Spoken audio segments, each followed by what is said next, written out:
National Party leader Christopher Luxon joins us now. Good morning, Morena. An opportunity to Good morning, Mel. How are you? I'm well, thank you. And we've got an opportunity for you to be really clear here now with a yes or a no answer. Does the Supreme Court decision to overturn that Roe v. Wade case align with your views on abortion? Yes or no? No, I think the Roe versus Wade decision was incredibly distressing. I think it was a big shock. What we're talking about there is not a watering down of abortion law. What we're talking about is a wholesale repeal of law over 50 years. What I'm very grateful about is that in New Zealand here we have a completely different process. When we discuss abortion law, as we did in 2019 and 2020, we opened that up, we debated it, we voted on it, we took public and expert opinions and submissions on that.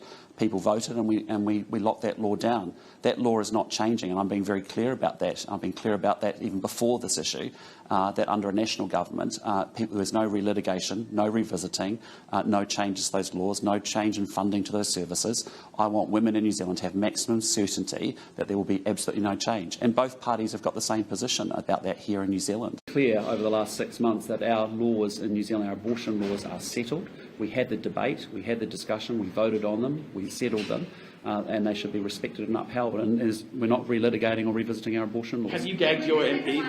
You live in a country of hypocrites. What do you mean, preacher? Let me tell you something. You have between 50 and 60 million children that have died in this country at the hands of butchers. Between 50 and 60 million. Now think about what I'm about to say. If you support that, then it means that when you come across to people that you are compassionate, and you come across to people that you care for children, and you come across to people that you're a loving person and you're a kind, considerate person, you're really acting. Does the Supreme Court decision to overturn that Roe v. Wade case align with your views on abortion? Yes or no? No, I think the Roe versus Wade decision was incredibly distressing. I think it was a big shock. What we're talking about there is not a watering down of abortion law. What we're talking about is a wholesale repeal of law over 50 years. Because the real you consents to the murder of unborn children. And so you live in a country of actors. This is why they can fly off the handle so quickly. This is why they can get mad at you so fast. This is why that they can turn on you so quickly.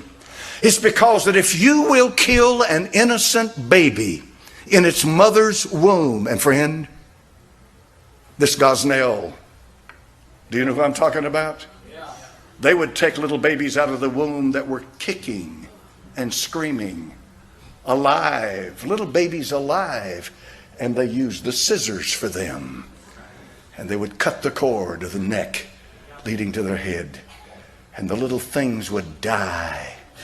And he was doing a service. And so some of the reverends up in New England or somewhere come out and they're going to bless the abortion clinics. Let me ask you a question, Reverend. If you're going to bless the abortion, what procedure do you bless? Or what is it that you're blessing? Are you asking God to let the babies die quickly?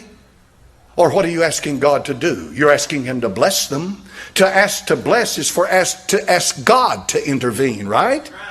If I pray for God to bless you, I'm asking for God to bless you. You understand how perverted our country is? Folks, these people aren't really human beings in the full sense of the word. They're perverts. You have to understand. Somebody's got to say to you, don't smile at me and tell me how you're compassionate with people, how you want to feed the hungry, how you care for this. No, you're a liar. You're an actor. Because if you don't care for the most vulnerable in our country, the little babies, then you do not care for. You're just kidding yourself.